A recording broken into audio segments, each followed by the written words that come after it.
Hello students, आज हम लोग बात करेंगे साम्यता यानी संतुलन की।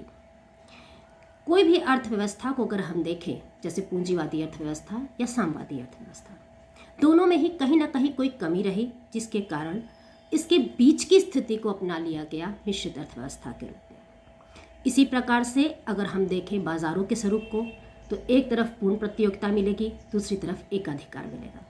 उसके बीच की स्थिति को थोड़ा सा देखा गया कि एकाधिकृत प्रतियोगिता है। कहने का तात्पर्य यह है कि ऐसी बहुत सी समस्याएं होती हैं, जैसे श्रम प्रधान तकनीक पे काम किया जाए कि पूंजी प्रधान तकनीक पे काम किया जाए, दोनों की अपनी अपनी समस्याएं हैं, दोनों की अपनी अपनी परेशानियां हैं, या उसमें कुछ ना कुछ कमियां अवश्य हैं। अगर अच्छाइयां हैं तो प्रोन्स एंड कॉन्स तो हर जगह मिलते हैं। तो ऐसी स्थिति में कोशिश ये होती है कि किसी मध्य रास्ते को अपना लिया जाए। उसी तरह से हम आज बात करेंगे साम्यता की या संतुलन की। जब भी कोई दो चर आपस में विपरीत दिशाओं में चलने वाले हों, तो उनके मध्य उस बिंदु तक आपस में जहां समझौता हो जाता है, उस बिंदु को संतुलन या साम्यता कहते हैं। अर्थात जब दो चर दो विपरीत दिशाओं में जा रहे हों, तो कहीं ना कहीं उनके बीच में एक कटान या एक दूसरे की शक्तियों को वह निरस्त अवश्य करते हैं, उस बिंदु को ही साम्यता या संतुलन कहा जाता है। जैसे मांग अपने आप में एक शक्ति है जो कीमतों पर निर्भर करती है, और कीमत के साथ इसका संबंध जो है वो ऋणात्मक है। इसी प्रकार से पूर्ति जो है वो भी कीमत से जुड़ी हुई है, संबंधित है, और इसका संबंध जो है धनात्मक है। दोनों ही विपरीत दिशाओं के हैं। जब मांग और पूर्ति दोनों एक बराबर हो जाते हैं, तो उस बिंदु को संतुलन या साम्यता कहा जाता है। ये आपके वस्तु की मांग के संदर्भ में और पूर्ति के संदर्भ में है। इसी प्रकार से यदि अर्थव्यवस्था में आप निवेश कर रहे हैं, तो निवेश जो है एक प्रकार की मुद्रा की मांग को पूरा करता है, क्योंकि आप मांग कर रहे हो किस संदर्भ में, और दूसरा इसकी पूर्ति करने के लिए आप अपनी बचतों को लेते हैं। तो बचत और जो निवेश है वो जिस बिंदु पर बराबर होते हैं, उसे संतुलन कहा जाता है। अर्थात अगर आप इस बिंदु से हटोगे तो भी जो इनके चर हैं वो कहीं ना कहीं वापस लौटकर इसी संतुलन बिंदु पर आ जाएंगे।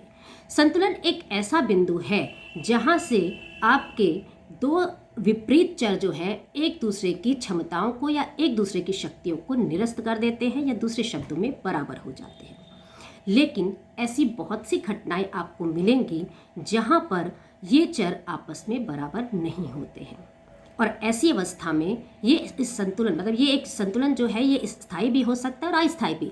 तो ऐसा स्थितियां आती हैं कि आपका अस्थायी संतुलन पर अगर जो आपको संतुलन दिखाई पड़ रहा है, लेकिन परिस्थितियां ऐसी पैदा हो जाएं कि आपकी स्थिति इस पर वापस लौटने के बजाय इससे दूर भागने लगे, तो वो कहीं ना कहीं आपको बाद में एक संतुलन जरूर देती है।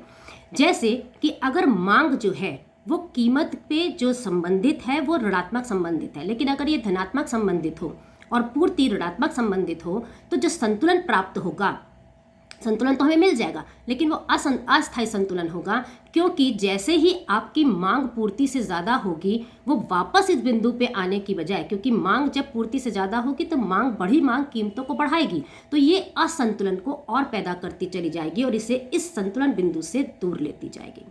तो कहने का तात्पर्य यह है कि ऐसे बहुत से मॉडल हमारी अर्थव्यवस्था में मिलेंगे, जैसे कि हेराल्ड का मॉडल है जो छुरीदार संतुलन को लेकर चलता है। एक बार आप उस संतुलन से हट जाते हैं तो वापस आप संतुलन पे नहीं लौट पाते हैं। इसी प्रकार से आपका और भी तरह के मॉडल्स आपको मिलेंगे कि जहां पर आप संतुलन से हटते हो तो आप वापस उस संतुलन पे नहीं आ पाते। जैसे कि केल्डार का आपका व्यापार चक्र है, जिसमें निवेश और बचत को लेकर के संतुलन को दिखाया गया, जिसमें असंतुलन की स्थिति से संतुलन और संतुलन से असंतुलन के बीच की स्थिति में ही आप लाई करते रहते हैं, और वहीं से आपका व्यापार चक्र पैदा होता रहता है। तो बहुत छोटे शब्दों में कि संतुलन वो बिंदु होता है जहाँ दो विपरीत चर एक दूसरे की शक्तियों को निरस्त कर दे या एक दूसरे के बराबर हो जाए।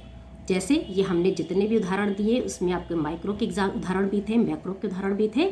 एक और उदाहरण अगर हम ले लें कि समग्र मांग समग्र पूर्ति के जिस बिंदु पर बराबर होती है, उस बिंदु को हम संतुलन बिंदु कहते हैं। ये तो हमने चरों के नाम लेकर के कहे, ये सिर्फ आप कह सकते हो कि कोई एक चर दूसरे चर के जिस जगह पर बराबर होगा वहाँ पर संतुलन होगा।